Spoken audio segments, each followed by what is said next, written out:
Hey, welcome everybody to AI News and Gurus, the show for intelligent distributors. My name is Brian Hopkins. I'm the Chief Operations Officer here at DSG, and I'm going to be joined today by my good friend and co-host Brooks Hamilton, along with two very special guests, Scott Wagner, Director of Industry Transformation at NAED, and Aaron Sheehan, the VP of Strategy of Partnerships at Oral Commerce. So before we bring the guys on, let me just talk to you about a couple of things we're very excited about here at DSG. And on the heels of a very successful event in Chicago on AI, we've got two industry forums happening.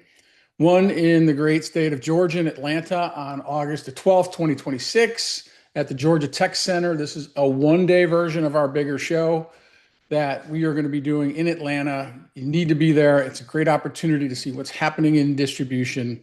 If you didn't get a chance to go to Chicago, a one-day trip to Atlanta makes a lot of sense. And then we've got one happening across the pond in Birmingham, UK on October 15th, 2026. So if you'd like to take a nice European vacation and learn a little bit about AI, you should be attending that one. Those are two really good one-day forums that give you a great opportunity to catch up on what's happening. And I'd like to talk a little bit about our software suite called Distributor RX. It's three individual products, but all three combined make an excellent platform for people. The first one's customer experience. And I've dealt with a lot of these platforms in my career, and this is the only one that's built specifically for distributors, where you get actionable feedback on what's happening in your business. So if you have an issue in your counter in Cincinnati, or you've got an inventory issue with your branch in Phoenix, it's going to tell you exactly what to fix. Employee experience is built on that same incredible platform, but it tells you exactly what's going on with your employee experience, what department needs help, where employee feedback is directed at, and gives you actionable insights to be able to fix what's going on in your employee experience. And then the last one is Demand RX. And that is about how do you position your sales team to get the best return on the time that they spend calling on customers. This gives you estimated sales potential by product line, by account, to really get underneath all of those opportunities that sometimes go unseen with traditional reporting. So let's bring in my good friend Brooks. How you doing, man? Good times. I relocated a little bit here for the week to gorgeous Portland, Maine, and it is beautiful out here. They decided to air condition the outside, which is Ah, a little very bit of a nice. change from Austin, Texas, right now. Yeah, a little bit of tough times in Texas with the heat going on this time of year. And Chris, thankfully, Brooks is AI is so important to Brooks. He's joining us on his vacation. So I'm glad you're here, brother. This is going to be a very, very fun show. yeah, me too, me too. All right, let's bring on Scott Wagner, the Director of Industry Transformation at NAED. He's doing some really, really incredible things on the culture side of what's going on with distribution. So we're really excited to talk about this topic because it seems like we just talk about the technology that's out there, but there's people that have to interact with this technology. So the ability for people to understand and to change with it is really important. And I think it's we don't talk about it enough. So I'm glad we're going to be talking about that today. And Brooks, I know you've got a couple things you've been working on with that. Yeah, we have. Um, we've been working on a concept we've been calling AI tenants. And this is trying to translate how our company values as any organization are going to show up when AI comes to town. So, we're in a period in business history of rapid transformation. I think we're going to see that transformation continue to accelerate. And Mhm. so there's kind of the question of like, how do we accelerate and move quickly as an organization if we're not really sure how we're going to use AI behaviorally as a company? And what I mean by that is, how are we going to live our values in the face of AI? So I'll just kind of um, show us just a little bit about Yeah. this. And while Brooks is bringing that up, if you have questions, please put them in the chat. We'll do our best to get to them to answer those. But this is a huge important. I was with a distributor this week, and this topic came up, and it didn't necessarily just come up from the senior leadership. It was the folks in the organization who were most concerned about it. So this is really timely. Great. I think let me just kind of take you all through the three parts of this, and I'd love to get feedback from you all and feedback from the audience as well. So, our answer is really our existing culture is what's going to guide us through the AI transition. But it's not always clear to those in the organization of, well, what does it mean now that I have these new tools available? And if every decision about AI was to come to the CIO or the ownership or the executive team, then great, we can answer those questions. But the fact is that's not the case. We don't have time as leaderships teams in order to address every single one of these questions. So we need to go about figuring out how do we enable our leaders, our middle managers, and our individual contributors with the right ideas of what behaviors are we encouraging and what are we shying away from. Um, so the way we get there is we all have cultural statements. Usually we can find these in a break room. We walk in and there'll be a big poster that will say, here are our values. And if we want the organization to come along with us for this journey, then we're going to need to explain how this is in their interests and how we're going about continuing to live our values with AI, or we'll be seen as hypocrites. And that is no way to have people come along the cultural and change management path that we have in front of us. So we know cultural statement, we translate that to an AI tenant. This is just a short statement of how are we going to use AI in light of that cultural value. And then the third is, what does that mean in terms of operating guidelines? So what behaviors are we asking when somebody goes about thinking, oh, I'm going to change the process of my team. And now I'm going to use this new AI tool. That's cool. Well, how do I do things like make sure that my people still have agency? How do I Yeah. make sure that we still feel like we have control of the process and we're keeping the bar high in terms of quality instead of saying something like, well, that's what the machine said, so too bad. Um, Very dangerous path. Dangerous path. There are also other things like in really larger organizations, middle management might have very different incentives than ownership.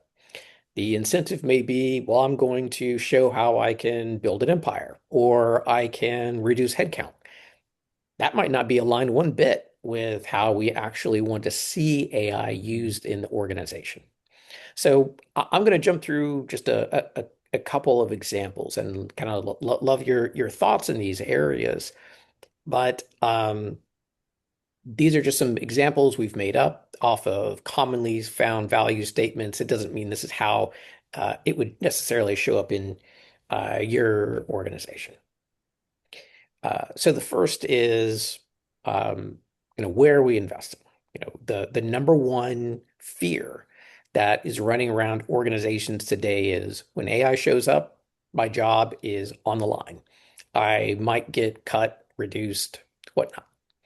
And if we want people to come along this journey, then we need to explain how we're going to see AI used, and we need to demonstrate it in practice.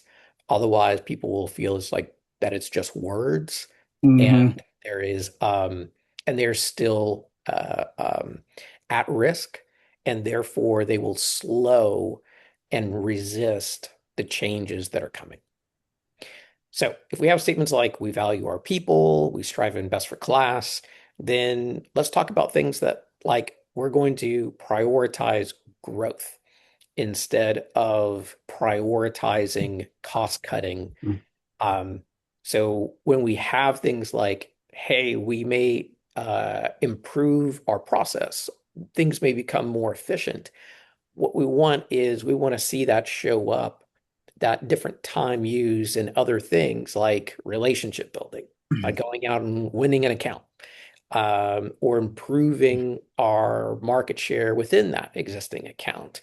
And things like, and the employee base. Like I'm not doing as an individual contributor, I'm not doing as much stupid work, things that are annoying, rather than value driving in the eyes of our customer.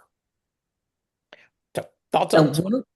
well, first of all, I love the thought process, right? Because we talk about change management overall as a process, but this starts to get into what does that really mean? Because from a people perspective, the minute employees hear layoff, they stop feeding the models, they stop training it, they stop giving you feedback on what's working and what isn't. So the ability to make sure you're very clear about this with your organization is really important. I know, Scott, you've worked with a lot of different companies over the last year or so. Yeah, one of the things I really love about this approach is, so many times when you're implementing something, the change resistance or the adoption pressure that you're going to run into, it becomes an afterthought. It's, oh, we're so focused on the technology or selling it internally up the chain that we forgot about that important step and didn't prepare the organization for what was going to happen. So it feels like we're doing this to them instead of for them or involving them. And whether it's change management or adoption that you're trying to accomplish, I'm a big believer in the lean thinking and the idea of involving those people in the front lines. Yep. They know best how their work is changing, where their challenges are. And I really do believe, honestly, the fears are real for them. And whether they tell you that's what's driving they're not using, they're not participating in the tools to come up with other reasons, that's foundational.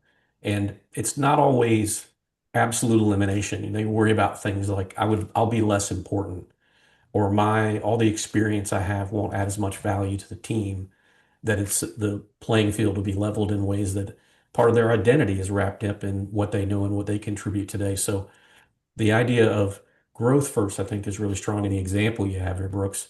But I also think, there's a when you're going after efficiency and you say, hey, we're going to save 2 hours a week, that's very squishy and hard to realize, right? But if you position it more of, we're going to increase your capacity, you'll be able to spend more time with your customer, maybe respond to more quotes, spend more time on the ones you are doing so that you're putting out higher quality work. And these other things that you were going to take off your plate, I use the analogy and heard this from a member. That's the peeling part of what you do today. It's not really high value add. It's just we've accepted that's just part of what our day is like every day. I've accepted it. Yeah, I was with a distributor this week, and they did a really good job at this part of it, not in certainly the way you described it, but where it shows up in the people is we were talking about a specific technology that would save thirty to 40% efficiency on order entry. And one of the CSRs in the room said, man, now I can go fix some of the problems that I've been trying to fix for the last couple of years because I have time. So they did a really good job of connecting that change management to this technology we're putting in place to what it means to that person.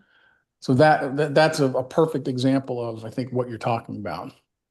Yeah, there's a nice like rule of thumb I use for valuable. Uh, People use all different kinds of ways of thinking about value, but at least in the context of something that's customer facing, Mhm. taking a page from my pricing days, is like, will a customer pay you for more money for spending more time on this task?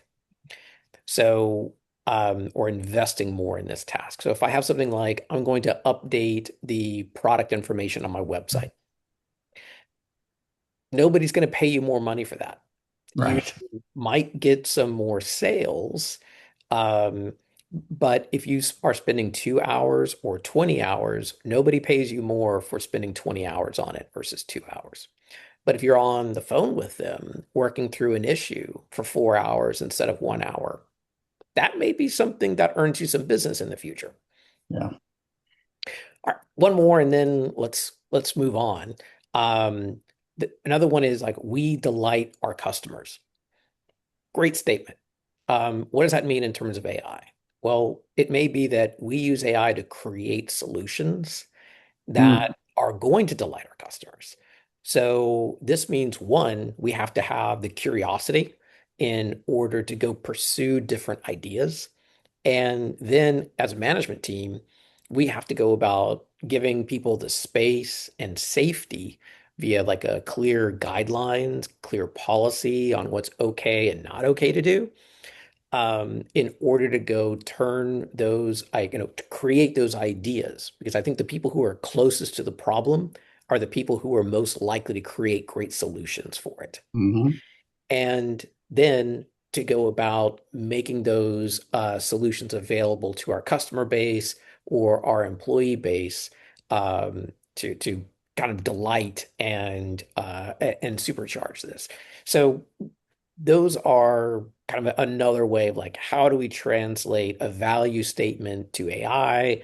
And that is going to need to be buttressed by um, having the space and the cultural permission to go about utilizing these tools. So when I just think about something like cultural permission, like buying everybody a Copilot license and saying, now you have AI, is Yeah. not cultural permission. No. Cultural permission is when you see your owner or CEO send out like, hey, here's what I did. Um, I'll pay you $20 if you show me the cool thing you did. All Right. right. Now that's Mm, cultural permission. Yeah. The other thing I really like about that, Brooks, is, I always put forward the idea that it's easy to assume that this work, these initiatives, it's somebody else's job to make it happen. mm, Whether it's your IT department or somebody else, you're gonna ultimately you'll have a role, but you don't know what it is yet, and you're gonna wait. You're gonna stay out of it as long as you can. And I think really the way you get people involved is showing them how they could contribute right away with small things, small wins, or, there's a fallacy that these tools are really just for the new people. I've been here 35 years. I don't need this. I've been doing this a long time. But really, that person, their role is they've got a wealth of organizational knowledge, mm. product information, whatever that domain is, that they could contribute to make the tool stronger for others. So them understanding what that is, giving them those wins, that it's a peer win rather than it's their CEO. I think that's a great example, but it's got to come from many places. If you really want culture to change, that's how it happens. Yeah. Yeah. I think that it's a great point of peer wins are going to matter quite a bit. We've also I've observed the case where sometimes change in that competition will there's kind of like peer inspiration and there's also I think like peer competition where Right. we've seen I some can of do like better than that. Yeah. the non-technical parts of the organization will be like, hey, look at all the cool things I did. And the technical part of the organization is like, well, Right. we haven't really been using it at all. Right. So I guess I should use it now. Yeah. I want to be Right. in the game. It'll be in the game. All right. Well, all of this has to be enabled by uh, clear guidelines, policies, and people being able to feel safe to use this, that they're not going to get into trouble accidentally by using some of these tools. And for that, I think having clear AI policy and guidelines Mm. is crucial. Um, and Scott, we're super happy that you're able to join us to talk about this because I think the work that you all have been doing to help your members is excellent in this area. Just Thank you. excellent across industries. So I'd love it if you can share some of what you've been doing and making available. Yeah, and I'll talk about that governance piece, governance tension as I talk about it. You can have too little control where you have risk. People don't quite know what to do, what's allowed, what's not. And the mindset of, well, if no one said I can't, maybe I'll try this, right? Because I don't think people come to work in the morning thinking, I'm really going to mess things up today. It happens. And as you all know, the risk with AI use is not the tools, it's the behaviors, right? So it's a lot like, if we're going to help people understand what they can and can't do, it's just like what you train them for email phishing or cybersecurity. It's about those behaviors and grounding it in real world areas. Yeah. But that tension is too much, too little control, or too much. And I have seen examples of organizations that do tool selection as kind of a governance play, that they lock everything down and they put that, here's what we're going to use. And what happens is people try, they still are trying to find a way to make things work, and they're doing using multiple tools in kind of a shadow AI approach. Mhm. And if you're listening and you think your company doesn't have that problem, you probably do, and you Yeah. just don't know about it. But I also believe those people are the ones you want at the table to hear their ideas and encourage their participation in the light. Let's get them out of the shadow and think about where you can give them safeguards and the things you've been talking about, Brooks. But, you know, getting everyone to join the conversation and participate to me is it's the first big move in building an operating discipline around this new thing. It's a new muscle that we need to develop in business because it's so different from so many things we've done in the past. It really truly is everybody's responsibility. You use the analogy of creating a simple prompt that if you give it context and a role and you review with different personas or people to sharpen the knife and make that thing really strong, then you could get to a place where you might feel comfortable. Hey, we could put this in front of a customer, do something external Mhm. with this. But absent of that, it never really does materialize. So it's really important. And I think the involvement of everybody, like you said, there's a dynamic that I see happening. There tends to be first bottom up energy around AI in organizations. There's some champion on a team somewhere in the organization that's got an idea, and even unsupported, they'll do things. But until you have top down alignment and involvement to say this is a cross functional thing and we need participation in different departments to support that bottom up, nothing really happens. So you won't get real critical mass unless you have both. Yep. Yep. Yep. Um, so how does that happen? And Well, what are some it's of the first steps on that journey? Yeah. So I was speaking with a member actually this week, and they were asking that question. They have activity, there are things happening, Mhm. but they haven't yet developed the discipline. And I think you have to have the discipline around or methodology and approach that you're going to follow so that the agility you're alluding to, Brooks, is possible. You know, that if you're ever going to get good at this, you've got to have some wins. And there's an instinct people have to go try to tackle the biggest problem they've never been able to solve as the first use case, which I think is a Yeah. terrible idea because, you know, it can do just as much harm as good. You'll have a chance to do that, but maybe it's not the first thing. So it's involvement beyond just raw activity, unstructured AI FOMO. Let's do something because we're going to fall behind if we don't. Let's pick what we're going to do and develop a triage process that says, of these 10 things we could do, which one's the best fit today? Which one are we most ready for? Which one is going to meet with the least resistance? And where could we get a win that we could build on and go from there? I think that's, again, good starting places. And I think I'll say it every time you talk to me. If you haven't yet started working on your data, you need to do that because it's going to be a blocker at some point. You're going to keep running up against that. And what you do, that's another big topic we could probably spend a whole day talking about. Yeah, and this idea of governance too has moved down, at least from the way I hear things, is it's moved down from the senior leaders of the organization saying, "Oh, we need to have some things in place," to I've got people that are in the middle of towards the end of the organization saying, what am I allowed to do?" Because you said it earlier, Scott, if you think people aren't using it, you're wrong. Because the surveys that we just got done doing, 90% of the people are using large language models to a degree, but only 40% of the companies have actually has an actual license to it. So there's a big Yeah. gap. And the people want to use it. They want to be protective of their company, but they also want to use these tools that are helping them be very, very, very productive in a lot of ways. Yeah, Yeah. yeah. I think that's really consistent with what we've seen over like 2 years of studies, Yeah. where the level of usage is twice as high as what is either allowed or reported internally.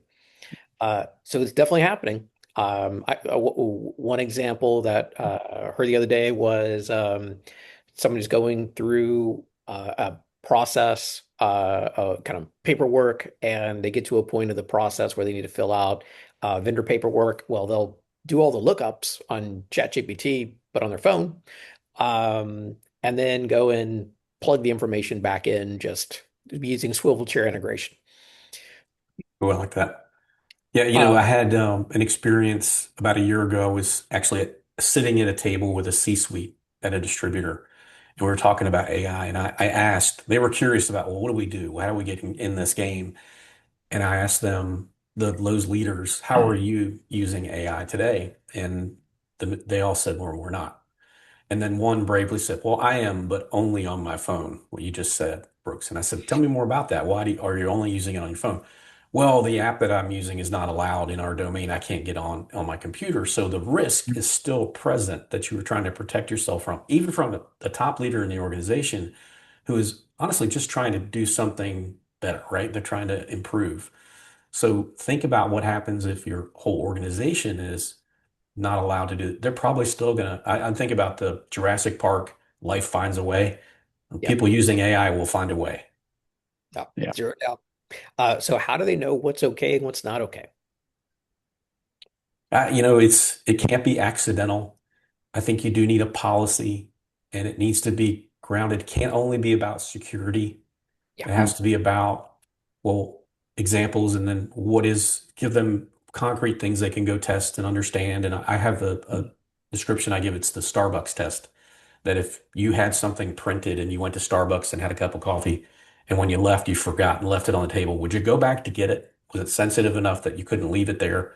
You probably shouldn't put it in whatever AI tool you're using. If that's the case, it doesn't pass that test. But it also, I think, needs to get into, well, who do you ask if you're not sure? Have a path to an expert or somebody on the team who can help you. And then I think governance is not a one and done proposition either. It should evolve with your AI use cases, and it should be a part of every pilot. Hey, is our governance correct for this new thing? So that it ends up addressing what you need and everyone has the answers they need. yeah, I think that 100% agree in terms of having a written policy. So there needs to be clarity on where the boundaries are, what is okay, in terms of what data can I share, which tools can I use, which data can I put in which tools, and when I have something new, or I have a question, or I want to try something new with an application, who do I do? Who do I talk to? How does this Yeah, happen? How is this decision even made? What we found to be helpful is having the policy, having the training materials that go along with walking through it, and then kind of like the one pager, what you leave in, like, stick up on your cube wall, exactly right. of how this stuff goes. Like, make it simple enough so people can understand. Um, the other piece that this is, so you mentioned earlier, Scott, like, this is not just technology. This is a lot of people and adoption. So there are items like, and I love from just the work that you sent over, like, how do you prevent work slop? Yeah. Work slop Yeah, is when Love that term. somebody enters something into a model like, tell me what I should write to this customer that I'm having this customer issue with, and it outputs something back, and somebody just blindly copied and pasted and sent it to the customer, only to find out the customer is super angry when they get it, and they're like, yeah, well, that's what the machine told me to say. That's what the robot told me to say. Okay, right. that is work slop. That is when I am giving up my agency, giving up my responsibility, and Mm. transferring it over to the model. That is something that is entirely new to this realm of technology Yeah. that we didn't have to worry about so much before. Yeah, AI really has enabled a higher volume of week work because of that dynamic that it's really easy to crank something out and respond. And you tend to, even if you read the first two sentences, oh, this is great. And there's some major flaw in the third paragraph that you didn't even get to. Like you said, you still own that work. It's like delegating something to someone. You have to stay involved, and I think that really needs to be part of your process or policy so that people understand. And I also think a best practice that I keep hearing is some kind of an AI council where Mm. you Yeah. have folks from across the organization that your team, you're represented there. You have somebody who has a voice on the team, and it's not just an IT thing. It's a business-led IT partner kind of collaborative relationship, and those roles have different um, responsibilities and reasons for being a part of the team. But making sure everybody understands, like, what are the rules? You can't, if you just copy paste something, hey, don't do that. That's not good. Yeah. Um, and then the idea of enablement, I think I get this question a lot, what should I be doing to stay in the game? And then really the next progression of that is, well, what can I do to differentiate with AI? And I don't think that's possible until you're able to do these things in a way where your culture is engaged, your data's sound, your process is good, and you have a repeatable model or discipline around how to do this, where people feel all the things you've been saying, Brooks, about the agency and safety and all that. It's got to be infused in a work process that allows it to occur so that you could do something different with this. If we all use fill in the blank for whatever tool you like, and we do email editing and things. There's not a lot there that the customer would really say, hey, that's different and I want to work with them. But if you found a point of differentiation, you could do something that you can't do today with AI. It's pretty strong. Yeah, I totally agree with that. I know we need to we have another topic that we also want to touch on with this. Getting back to like the cross-functional team, um, strongly agree with that. The I think the in terms of cross-functional, when we see those teams assembled and they are dominated 90% by how are we not going to use AI in dangerous ways, um, chances are you're not going to do anything interesting. Uh, Yeah. you are going to be stuck. Yeah. So having business leaders who are in that conversation is crucial. And delegating this ownership level initiative to IT and saying, you all figure it out is not fair to IT because it is a very much a business level transformation that has to occur, not just a technology transformation. And like you said, it's not that it's not within IT's capability to make things happen. It's just the gravity of this and the change management part of it. It's unfair, like you said. That's amazing. Awesome, Scott. Thank you, man. I appreciate you being here, and you can certainly you stay on with us. We're about ready to introduce our technical guru now that our distributor guru is there. But Aaron Sheehan, the VP, excuse me, of partnership and strategy at Oral Commerce, is with us today from the beautiful city of New Orleans. Aaron, welcome to the show, man. Thank you very much. And I wish I was in I'm actually in Springfield, Missouri, Oh, home of, uh, I'm from Louisiana. There was the green, you guys didn't see this, the green room banter ahead of time. I am a Louisiana boy, but in the Midwest where the food is considerably more bland. yeah, I would venture to agree with that one. Well, we're glad you're here, man. Thanks for coming and just tell us a little bit about you, a little about the company, and I know you've got a really cool, interesting use case to talk about. Sure, absolutely. So yeah, I'm VP of strategy over at Oro Commerce. We're an e-commerce platform serving distributors, manufacturing and distributing specifically. And been around. As our CEO likes to say, we're a 14-year-old overnight success. This company's been around for a hot minute.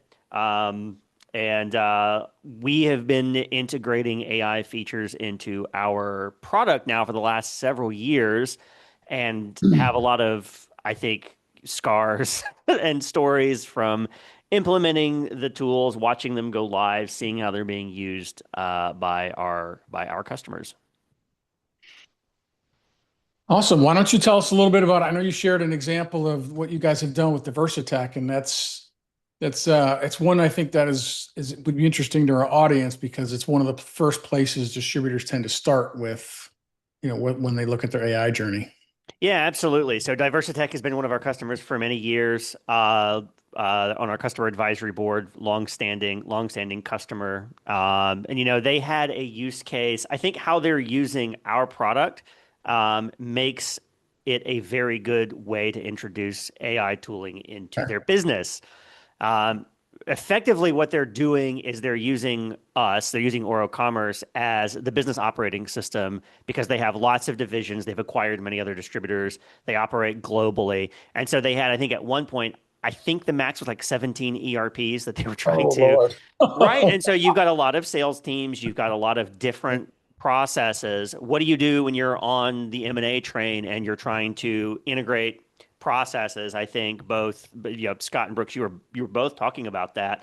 Well, an e-commerce platform that is super flexible and kind of in the middle of the business becomes the natural place to handle customer interactions, requests for quote, the portal type use cases that you would expect to have, all of course, and all of the ordering.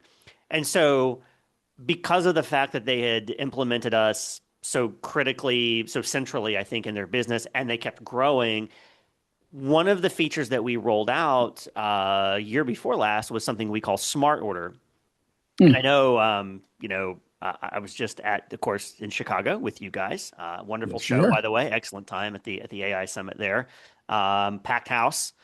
Um, you could see lots of people doing order automation. It's like the probably the top place where AI is being used to come into distributors and solve some kind of potato peeling problem, to use sort of Scott's analogy from earlier. Take a PDF purchase order and turn it into a digital order without someone actually having to swivel chair and 10 key in and copy paste or whatever they're doing, without sucking up an ERP seat license while they're doing it, um, and make it go much faster, and especially be able to respond back to incoming queries faster with knowledge of, like, yep, we have that. We've got, yes, we can do that, right? Um, so yeah, DiversiTech was one of our beta customers for our smart order feature.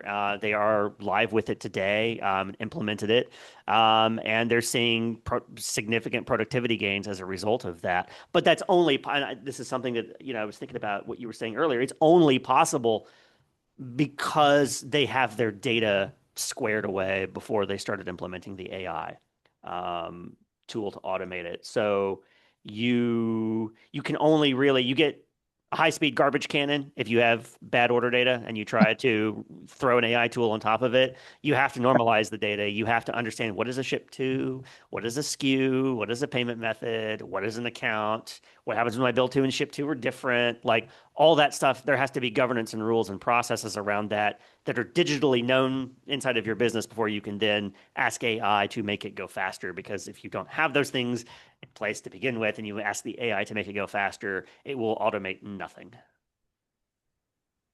Yeah, I think now I have two new favorite terms: potato peeling and garbage. I love that. That's really well said.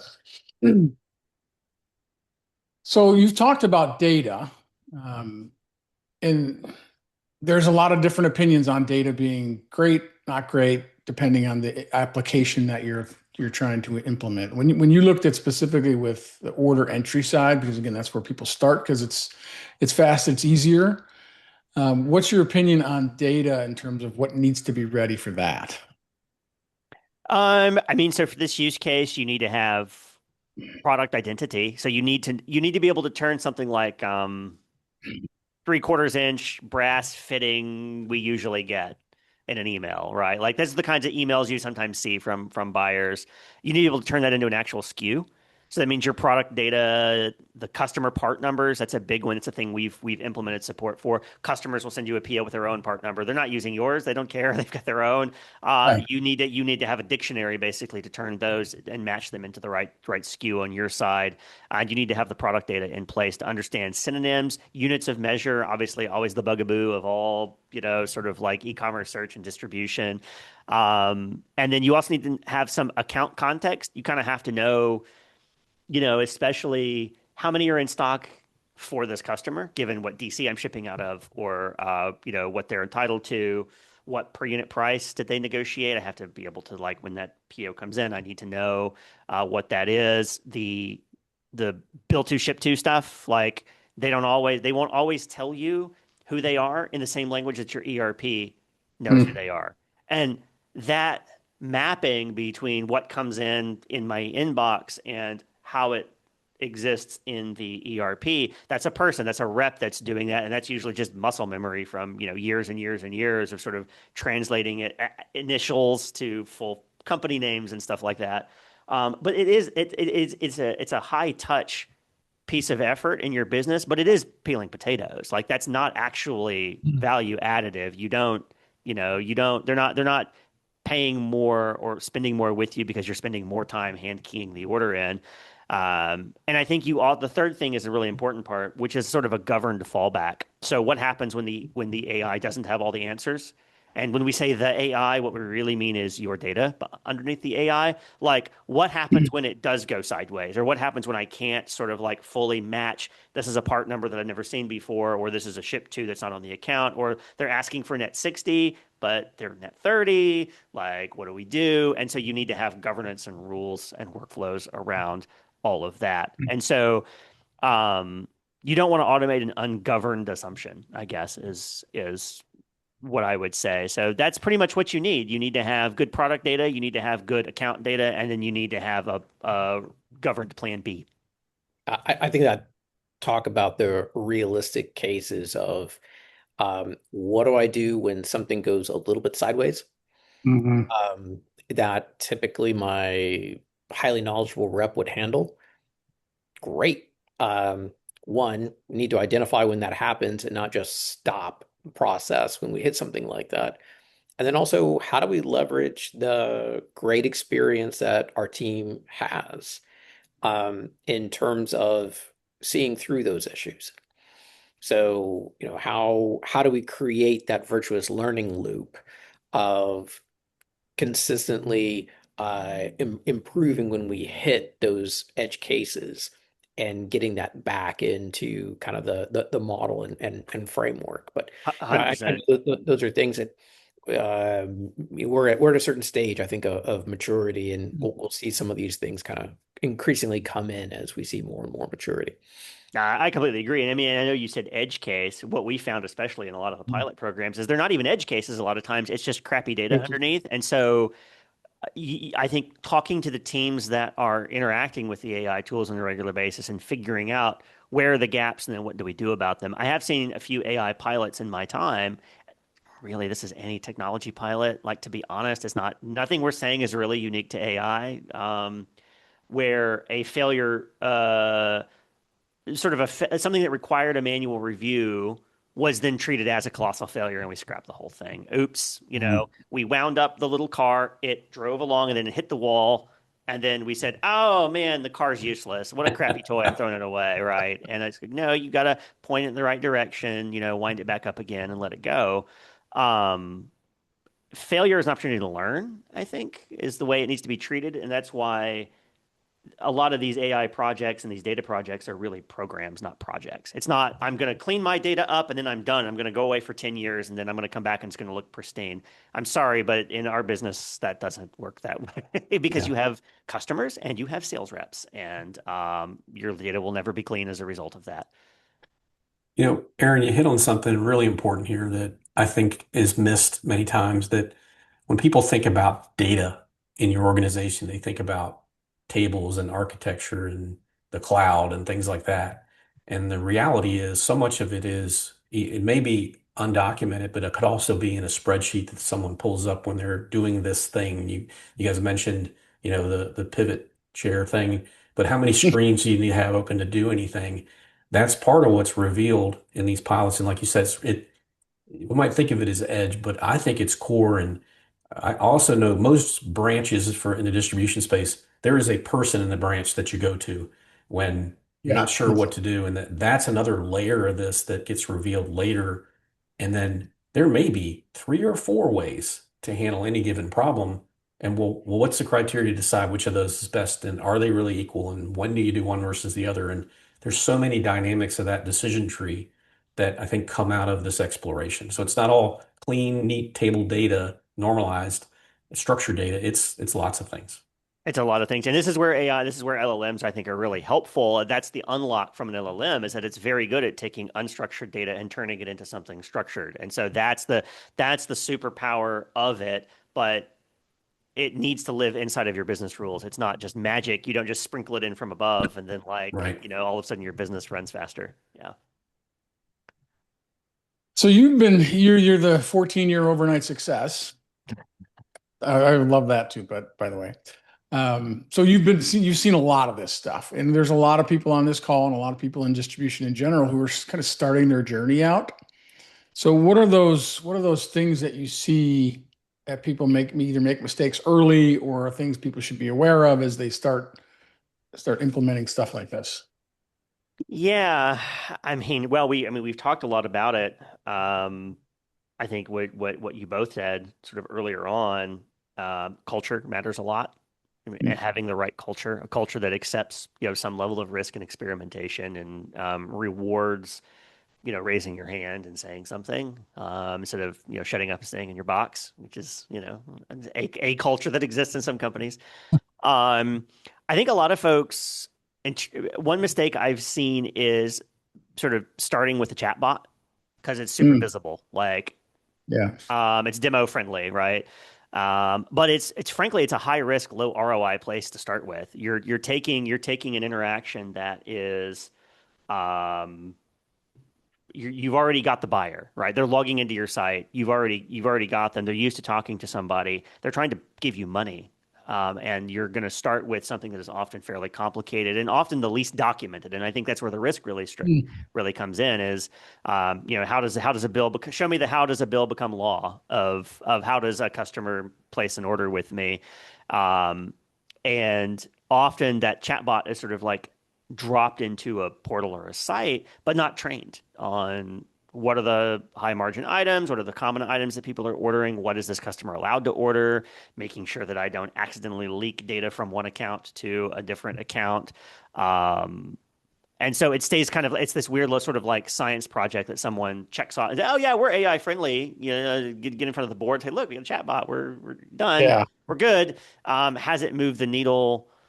No. We did a survey at the beginning of the year of folks in the B2B space and said what we found is basically 80% of our respondents to our survey said, oh yeah, we've deployed AI somewhere in our organization, but only 8% actually integrated it and had it producing measurable ROI, right? And Yeah. that's the chatbot is the 80% and the actual order automation stuff is the 8%, right? Yeah, I think there was some great work done by DSG that found kind of much the same, actual adoption level was around 9%. Uh, Yeah. the thing that I think is really cool about the work that you all are doing, Aaron, is the focus on order entry because of the ROI question. So, I love we're going to work on order entry because that's something that is going to make a difference most likely in how efficiently we can do something. But it is not an efficiency as the end goal play. It is win rate as the end goal play. The thought is if we can accelerate our time that it takes in order to respond, then we're more likely to win the order just by having a response in that's done. And so that to me is a fantastic ROI. The biggest single lever you can pull in an organization for improvement is the win rate lever.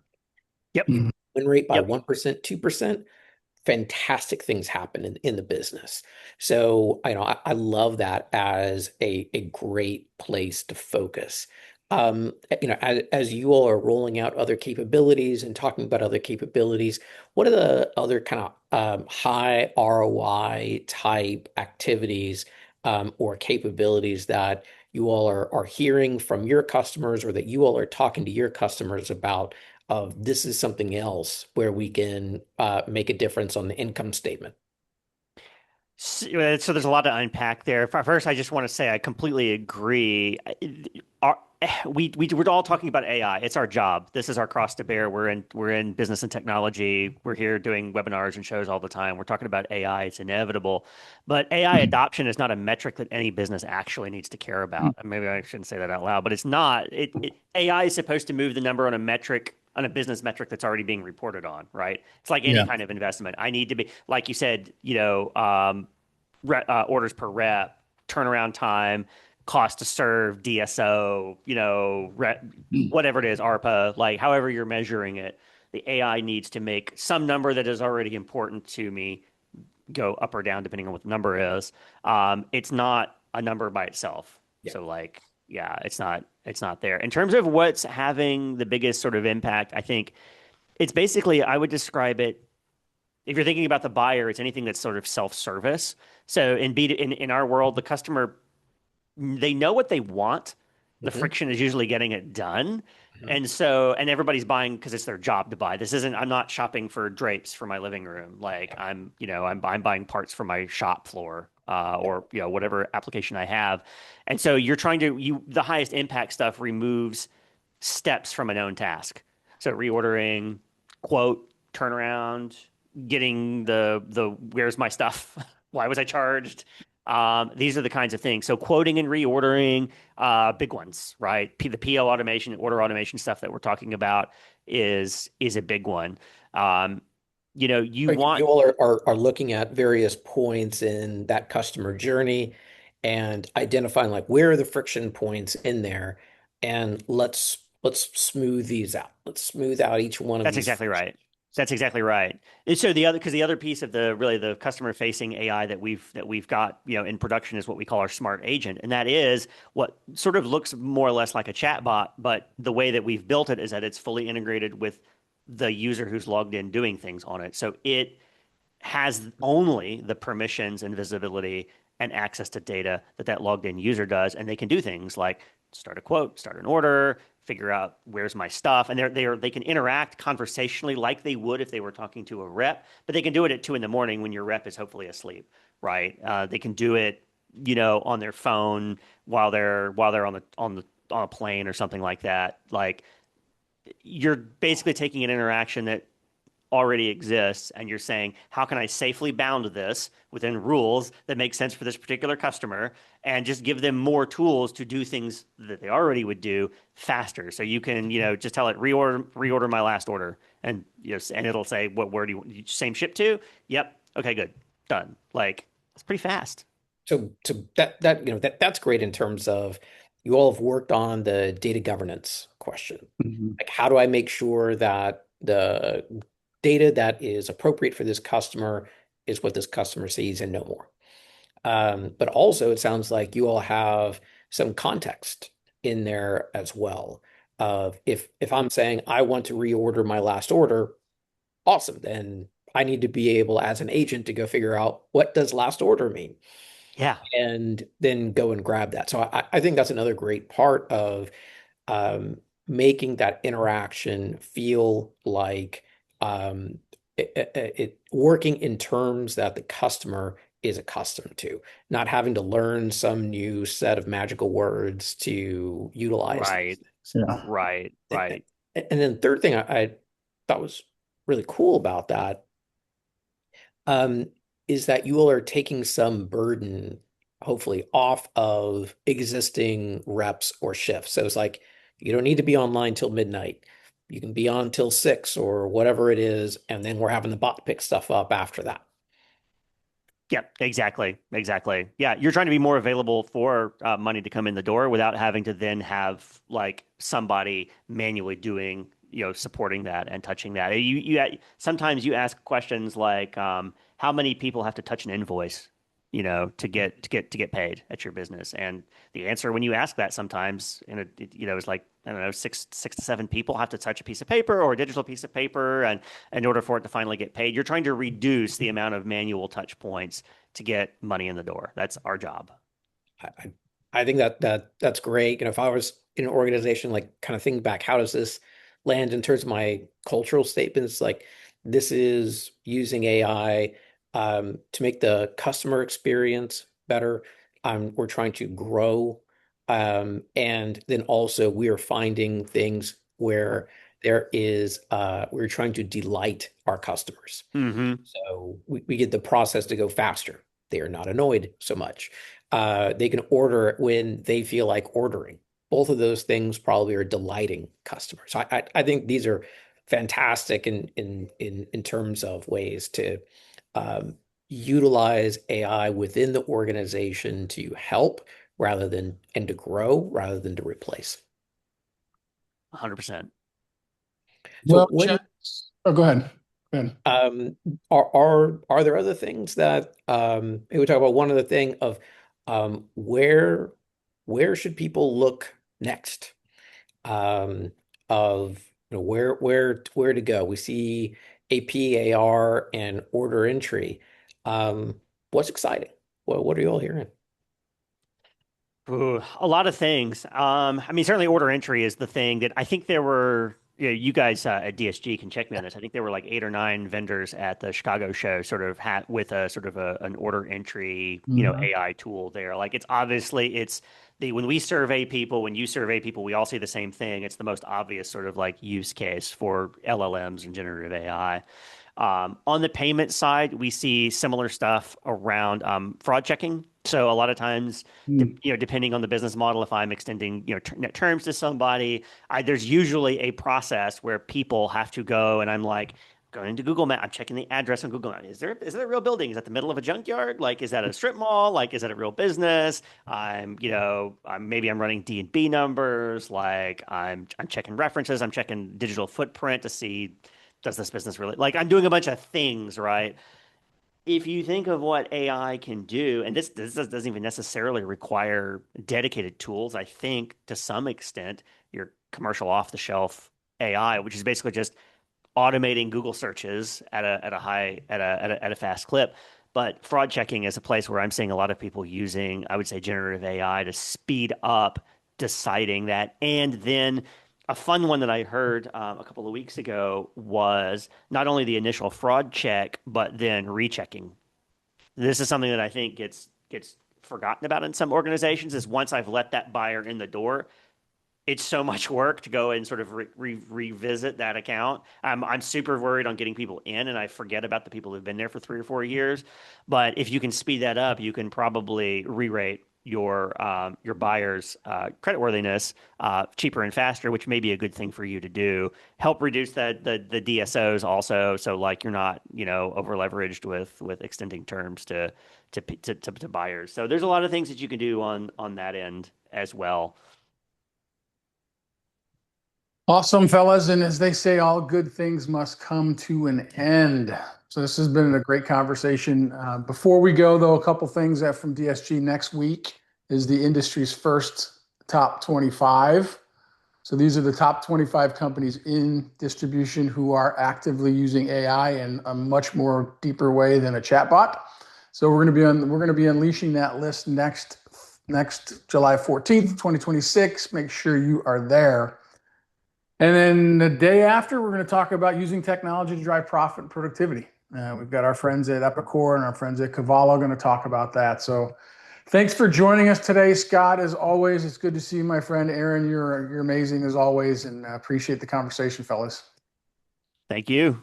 Thanks, guys. Bye Yeah. from vacation land. Yeah. Have fun. Don't get eaten by Enjoy. a bear.